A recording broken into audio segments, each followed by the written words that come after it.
The Kansas City Chiefs still have the opportunity to make the playoffs this season.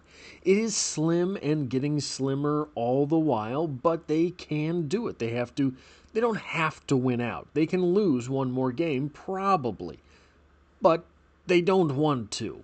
And what we are going to have to see this coming weekend is going to be a Herculean effort from Patrick Mahomes, because the bad news does keep getting worse. But I want to start someplace a little simpler. I want to start someplace with a little bit of praise.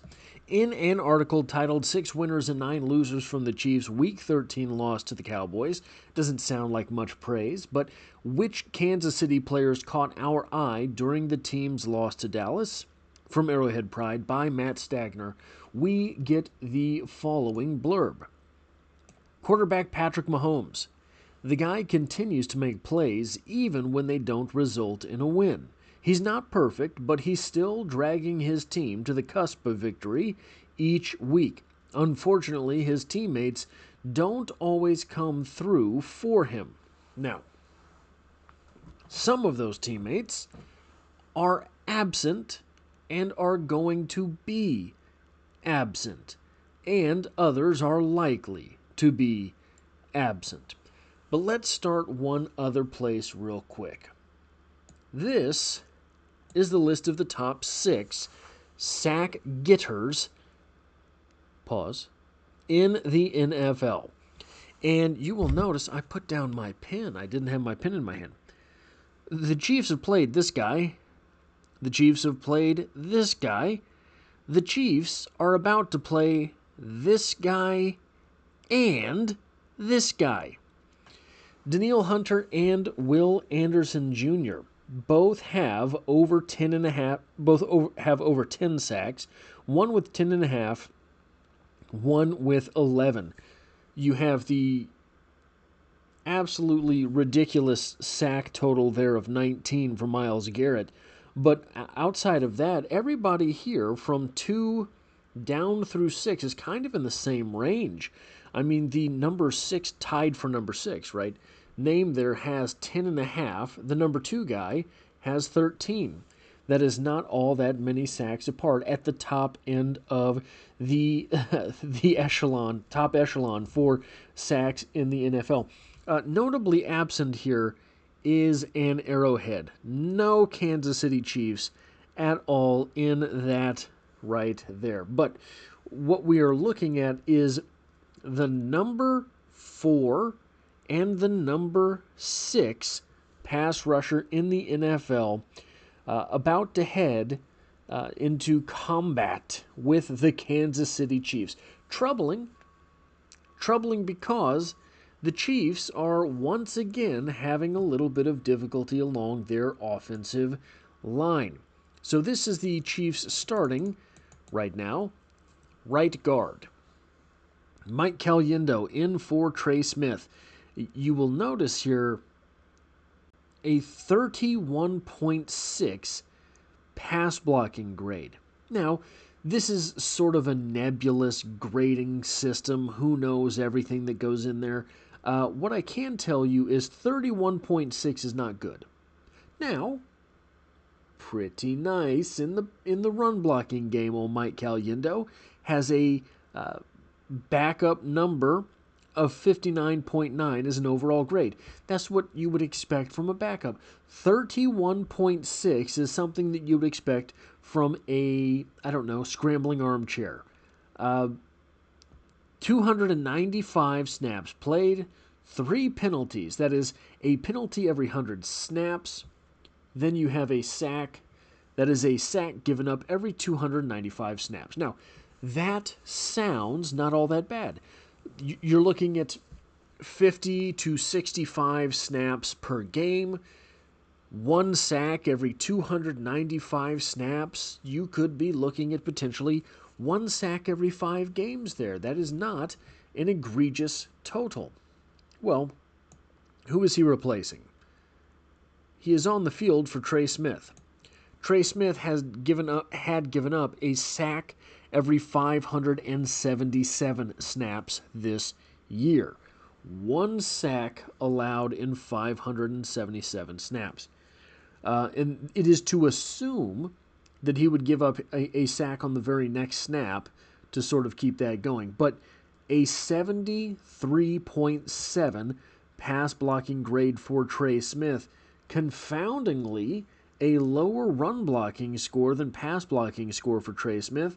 Considering that Trey Smith gets up and eats nails for breakfast, you would expect him to be one of those guys who is much better at run blocking even than pass blocking, but still able to pull a 70.2 overall score. But, hey, that is an offensive guard. Is Mike Caliendo likely to dance with Danielle Hunter or Will Anderson all that often? No, these guys are both defensive ends. Okay, what about the tackle position? Well, Wanya Morris was on the field.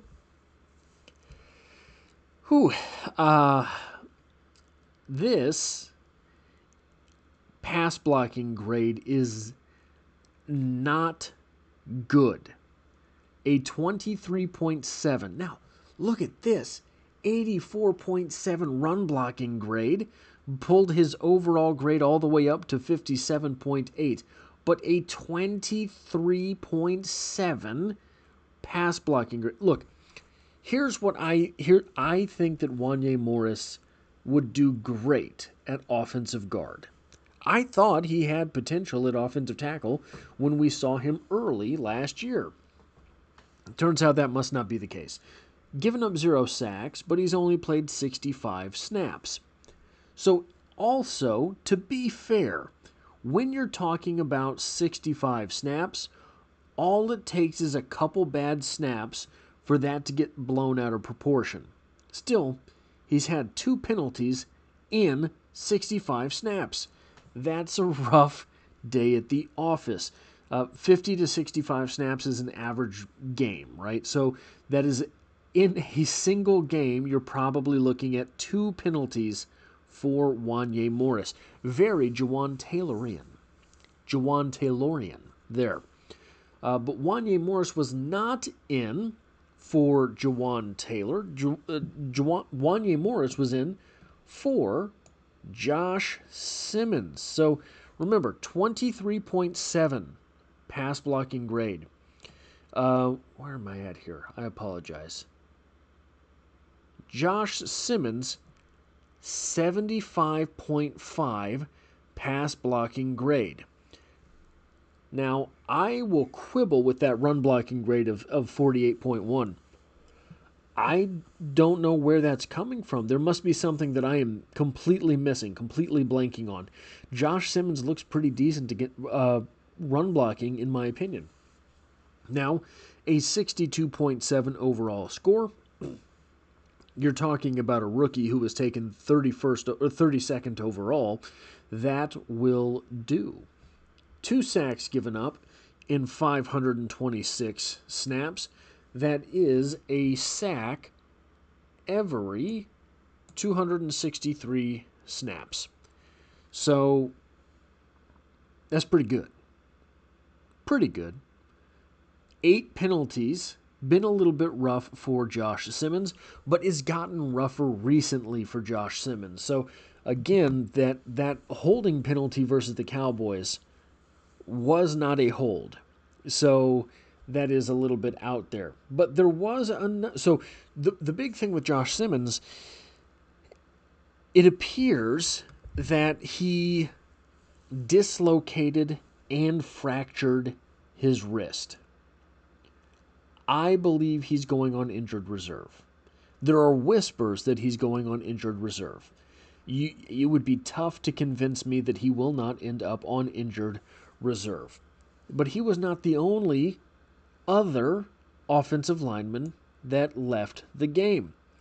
We also saw Jalen Moore. Now, this is something of a bright spot when you're talking about the Kansas City Chiefs backups, but he does have a pretty bad number at play too. So 56.7 pass blocking grade, not the worst in the world. It is a decent type number. A little bit rough. A good 67.8 pass or run blocking grade, 65.7 overall. You're looking at a guy who has allowed 3 sacks on 335 snaps. That's a rough number. That is 1 sack every 111 snaps. Basically, every other game, he's giving up a sack, if you're looking at him with starter reps. Now, Trey Smith, I don't know that we're going to get him back for this weekend's game. Jawaan Taylor, I don't know that we're going to get him back for this weekend's game. Josh Simmons, it would appear to me, is done for the season. The Jawaan Taylor injury, depending on... So, anytime... I haven't heard specifics. Anytime you start hearing somebody talk about it's a tricep issue, and other people talking about it's an elbow issue, that can be nasty, because it could mean that there is actual structural stuff going on. Tendons, ligaments, these types of things, detachments, right? Those types of things that could be what is the issue. And if that's the case, he's done for the year too. If that's the case, he's done for the year too. If that's the case, and both Jawaan Taylor and Josh Simmons are done for the year, and we don't know about the status of Trey Smith at the time of recording this, there's no Monday injury report yet. That would be a very tough row to hoe. Even if you were able to start winning, you're still going to have to face the Broncos again, who have a good pass rush. You're still going to have to go up against the Chargers, who have a good pass rush. Once you get into the playoffs, those teams have good pass rushes. Now, the video that I made yesterday, the point that I raised was this. This is kind of where we see Patrick Mahomes become Patrick Mahomes. Remember the alleged Super Bowl versus the Buccaneers that no one seems to remember? I don't know if anybody's ever seen that whole game. Those heroics were behind a completely depleted offensive line. A lot of the times that we see Patrick Mahomes detonate, it is in a moment of utter despair for the Kansas City Chiefs. This is a homer take, for sure. What I am about to tell you is hopium. What I'm about to tell you is copium. I know, I've been saying all the livelong season that, yeah, the Kansas City Chiefs can absolutely start winning at any moment. These Chiefs don't seem to win until they have to. I know that, you know that, we know that. It's been for years. These Chiefs, Patrick Mahomes does his homework the night before it's due. That's what this is. The Chiefs got down in their first Super Bowl run every game. Every game. Trailed the Texans 24-0. Remember that? They trailed by 10 or more in every game along the way to the Super Bowl, and even in the Super Bowl, still got a ring. Last year, that strange 15-2 season with a team that was much worse on paper than the team currently playing. They would dilly-dally all game long until they had to get a drive and kick a field goal. And they would do it.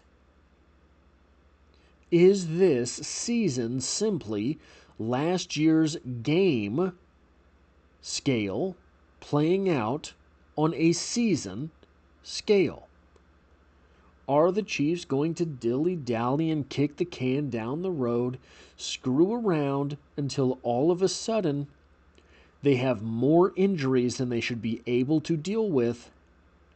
They have more losses than they had all last year, and all of a sudden start winning games in order to make a late season push to the playoffs, because now you have to win.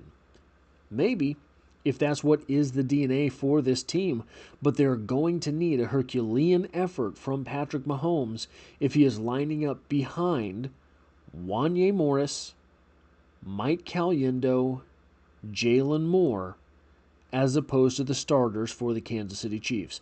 That is all I have for this video. If you like or appreciate what it is that I do here, hitting the like button really does help me out, as it tells YouTube to share this video with other Kansas City Chiefs fans. If you find yourself here by chance but not design, the Chiefs are the only thing I talk about on the channel, dropping multiple videos every single week, and I hope to have you back for the next one.